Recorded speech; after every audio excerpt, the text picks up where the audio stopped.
Salut à tous, bienvenue sur la chaîne Techno 01net et bienvenue dans ce nouveau numéro du JTech. Le JTech, c'est chaque week-end toute l'actualité high-tech en 12 minutes.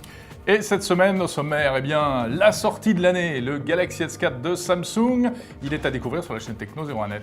Les PC vont mal, les ventes de PC ont chuté. Pourquoi? On vous dit tout dans un instant. Et puis en fin de JTech, zoom sur un joujou, un pico-projecteur petit mais très costaud. Le JTech, c'est le best-of des vidéos de la semaine sur la chaîne Techno 01net. Soyez les bienvenus.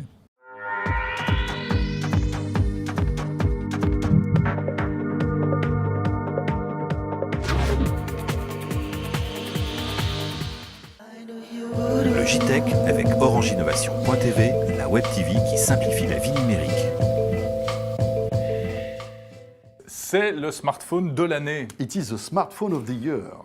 Tu fais ça très bien. Oui. On vous l'avait fait découvrir en avant-première sur la chaîne Techno, le soir même de son lancement à New York. The night même, you saw it on the chaîne Techno in avant-première. Et maintenant, nous l'avons passé à la moulinette. We have passed it at the moulinette. Et on vous dit ce qu'on en pense. Oui.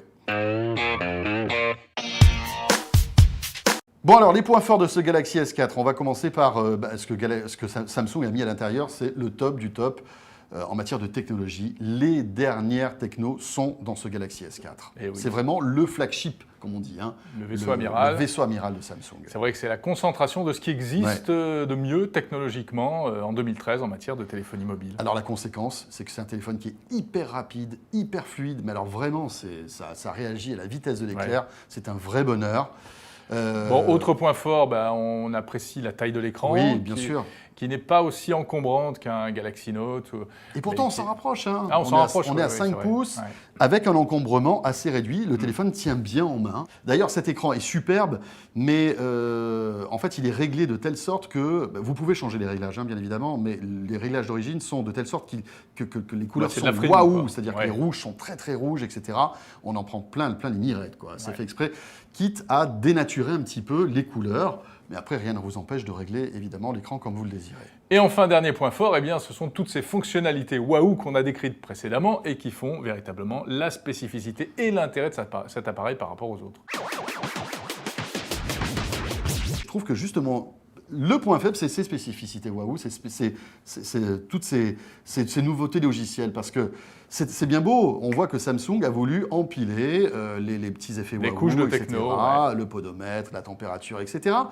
Mais on a l'impression ça fait un peu gadget. Ça fait un peu gadget, et on a l'impression que Samsung a voulu mettre plein de choses dans ce téléphone en disant, voilà, pour que je me démarque de la concurrence, je vais rajouter plein de spécifications logicielles, plein de petits effets waouh comme ça. Mais finalement, on s'en sert pas. On s'en sert pas au quotidien. Ils n'ont pas réellement réfléchi sur les usages. On va épater peut-être la galerie, les copains et les copines. D'abord, ça marche pas à tous les coups. Bon, sinon, certains pourront déplorer aussi un design finalement pas très original. On retrouve ce qu'on avait avant. Les problèmes un petit peu de chauffe qu'on a évoqués tout à l'heure. Alors, juste une chose pour venir au design. Moi, je trouve que ça fait toujours très plastique. Alors, c'est vrai que l'avantage, c'est que ça fait un téléphone très léger, qui est résistant, qu'on prend en main, qui est résistant, qui est moins fragile qu'un téléphone en verre. Voilà, on l'entend bien, hein, ça fait un peu plastoc. C'est une question de goût, hein, mais malgré tout, c'est un joli téléphone.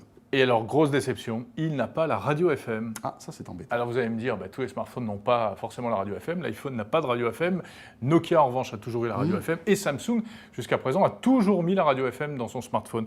Parce que c'est bien la radio en 3G ou même en Wi-Fi, mais à condition d'avoir du réseau. Un forfait data important, etc. Alors, on pourrait lui mettre 10 en termes de fonctionnalité, mais pour les raisons qu'on a évoquées tout à l'heure, c'est-à-dire ces fonctions waouh qui ne fonctionnent pas forcément, qui ne sont pas forcément utiles, moi je vais lui enlever un point pour ça et je lui mettrai 9. Alors tu lui mets 9, moi je lui mets un petit peu moins, je vais lui mettre 8. Ah oui, c'est encore plus dur. Mais en fait, c'est surtout pour un petit peu me expliquer qu'au niveau technique, c'est sûr que ce téléphone est parfait, mais encore une fois, je reviens à toutes ces couches logicielles que tu évoquais à l'instant et qu'on a bien évoquées dans ce test. C'est que ça ne sert à rien, et à vouloir trop en mettre, je trouve que ça dessert un peu le téléphone. Voilà. Même si on peut les désactiver, hein, toutes ces fonctionnalités. Mais du coup, le produit perd un peu d'intérêt. Hein. Oui, mais ça reste évidemment un téléphone qui est up-to-date, comme on dit, avec les dernières technologies, un écran superbe, le Wi-Fi AC, hein, moi j'y tiens. Je trouve que voilà, on a un téléphone qui est prêt pour la 4G, etc.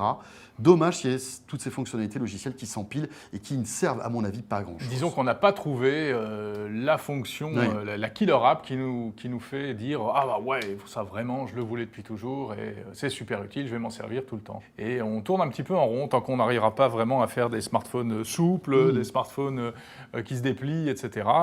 Ben voilà.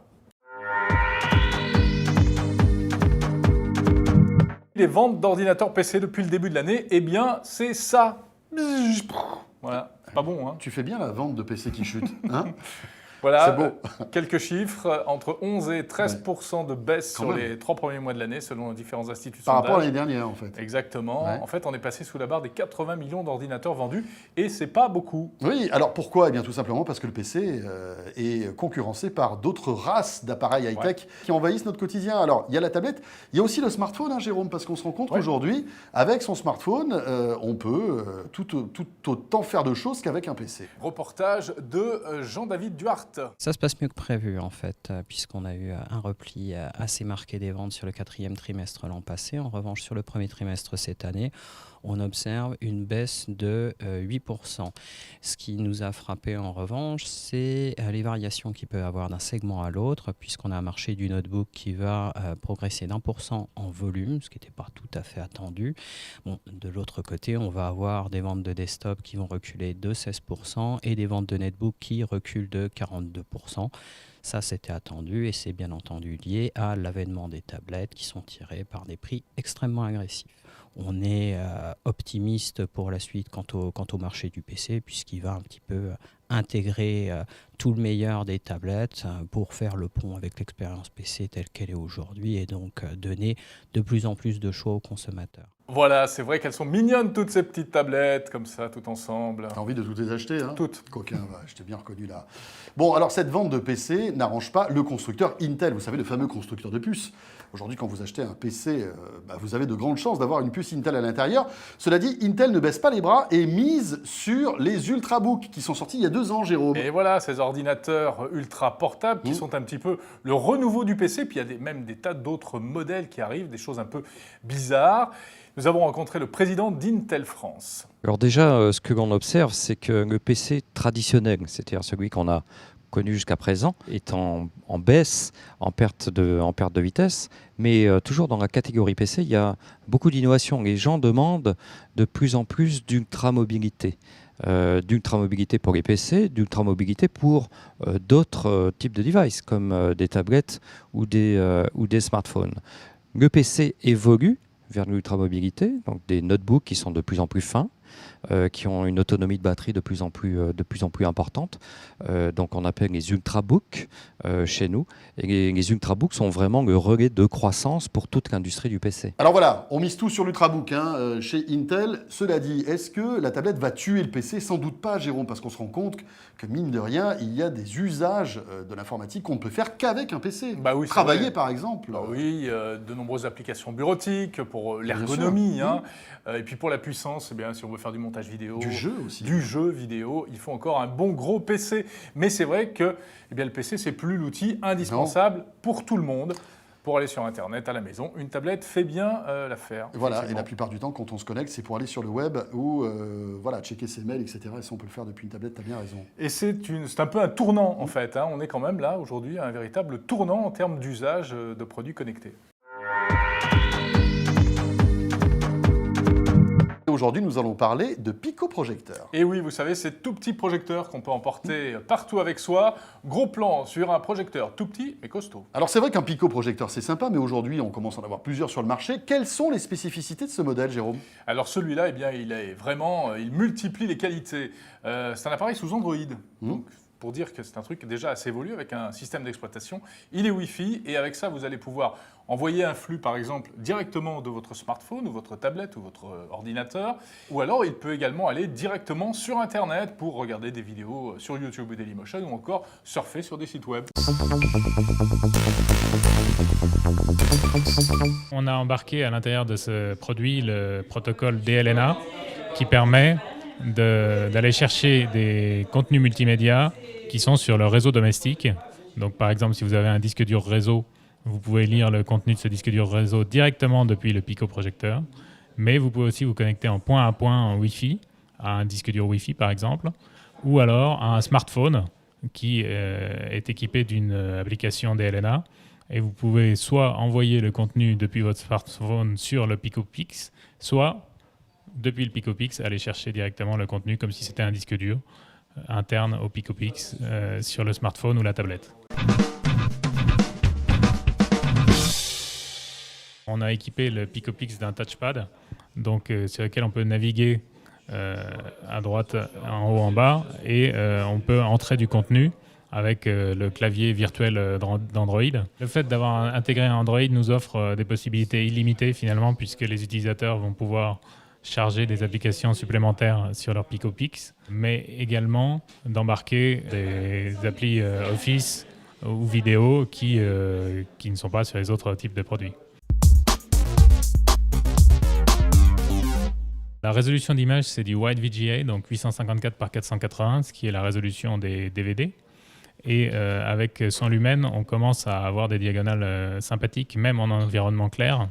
Donc typiquement, on peut projeter une image de 60 pouces facilement avec ce produit. On peut même faire du 80 ou du 100 pouces quand on est vraiment dans le noir. La base est également équipée d'un tuner TNT. Et donc quand on la connecte à une antenne, on dispose de la fonction télé sur le produit. Alors il y a aussi un autre accessoire, un dongle TNT, qui va être disponible au mois de juin et qui permettra de regarder la télé directement depuis le Pico, même sans la base, en le connectant sur le port USB.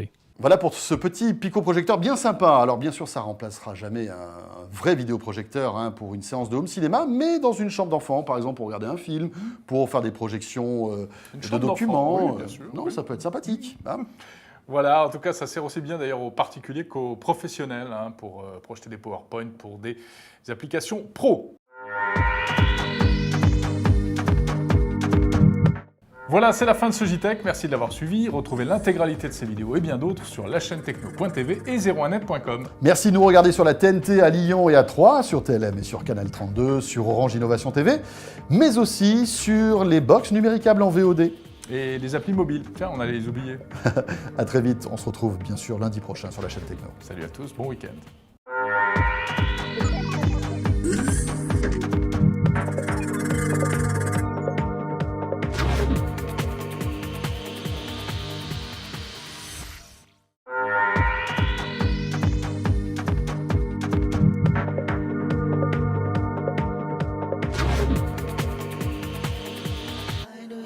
Le JTech avec Orange Innovation.tv, la web TV qui simplifie la vie numérique.